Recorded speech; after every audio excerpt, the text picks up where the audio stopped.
Hey, it's me, Renee. I'm back. And today, as you can see from my outfit, I'm doing another book review. And as you might have guessed, it's another book gush.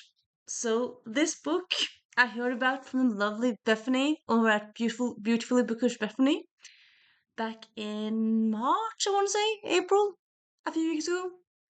And it is a library, sorry, a time travel romance, which so much my jam. Uh, it is something different. Well, it is something different in a lot of ways. But one of the ways that makes it so different is that one of the main characters is a hockey player. So here we're having this is my hockey stick. Yes, I like to go all out in reviews. And yeah, honestly, this book in general is just amazing. I loved it so much. So okay, so there's several things that I love about it so much. Like if it were just like if they didn't have these elements, it would still be a good book. But these elements just make it so unique and amazing that yeah, I love them. Love this book extra much. So what makes this book stand out is that one of the main character that travels back in time, isn't a woman. It's the man. And I feel like maybe I have read too few time travel romances. I've read a lot of time travel books, but I haven't read that many romances so far. But I feel like very often it's the woman who travels back in time. This time it's the man, and I love that. So that's new and cool and different. And also, the one of the main characters, his job is a professional hockey player, and that's just so cool. I mean, yes, you have professional hockey players out in there in the world, but I feel like there's not. Well, I suppose there are books about them. I just haven't read that many of them. But also, having a professional hockey player in the past, it's just so fun because, I mean, even for me, I don't care about hockey.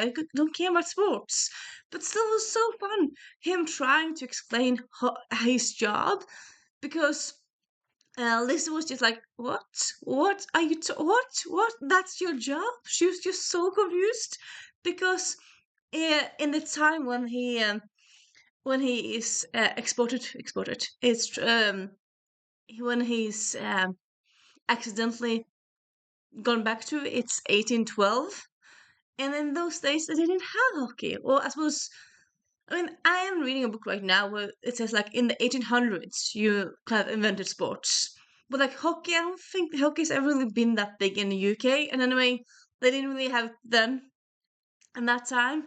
And then him trying to explain that he can work as a sportsman, as an athlete, is just like this is like what? You get money for doing that? And then kind of after a while, kind of comparing it to gladiators, like gladiators. I suppose I know that would be true, and yeah, I just love it so much.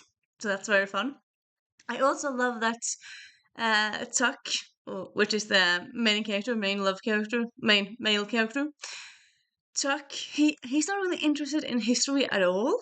So when he gets thrown back in time, it's like, okay, what's going on here? But then after a while, like, oh, he discovers he's back in time.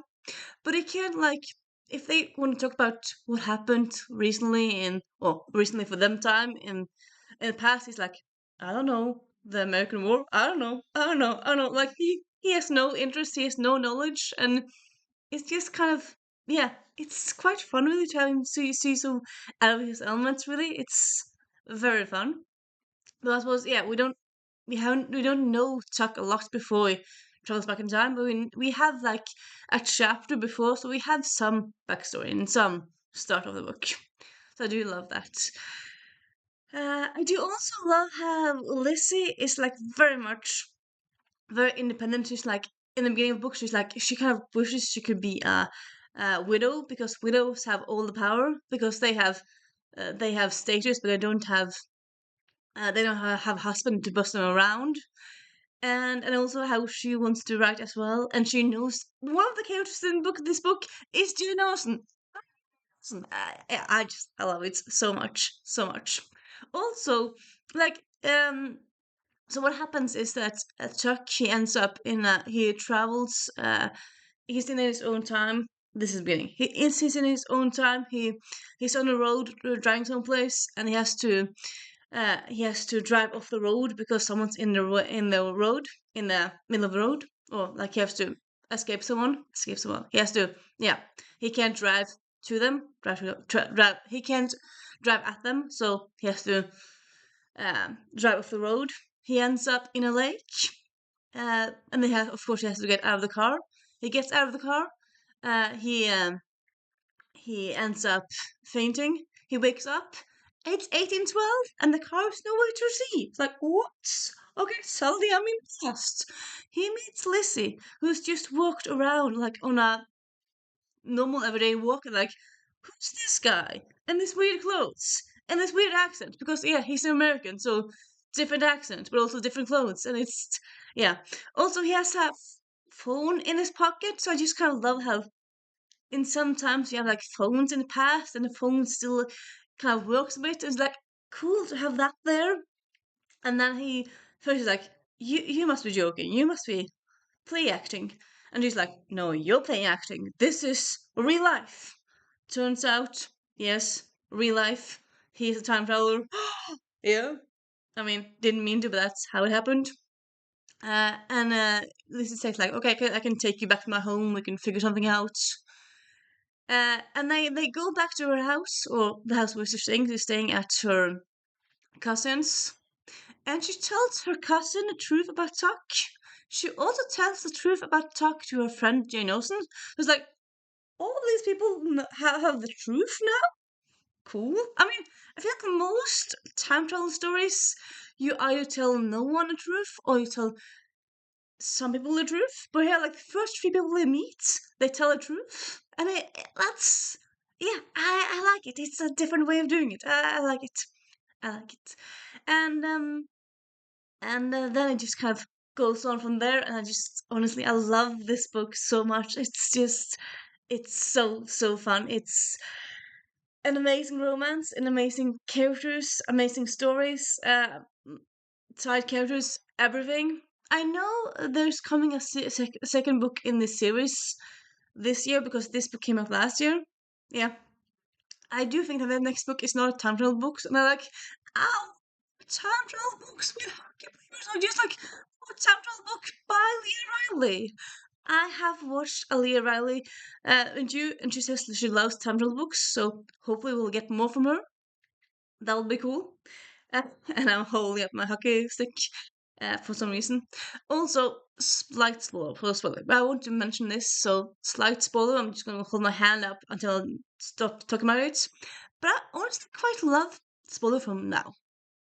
Honestly, I quite love how the end of this book is kind of different because I would say in most time travel romances, of course, you either have to stay in the past or you have to stay in the future because that's kind of how it goes.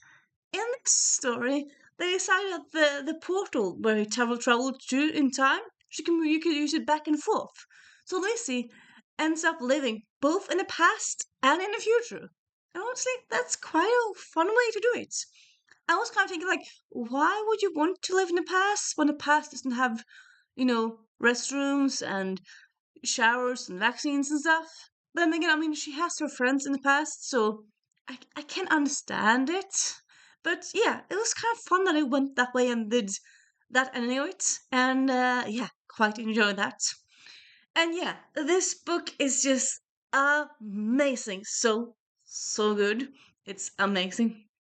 And yeah, everyone, even if you don't like hockey books, check out this book. It has a person who plays hockey in it, yeah, but it's not like hockey has a big place in it. And it's just, yeah, amazing book. You should check it out, okay? Okay? Promise me? Promise me? Good.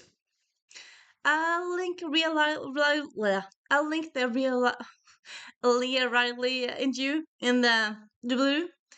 And yeah, definitely gonna be reading more from her.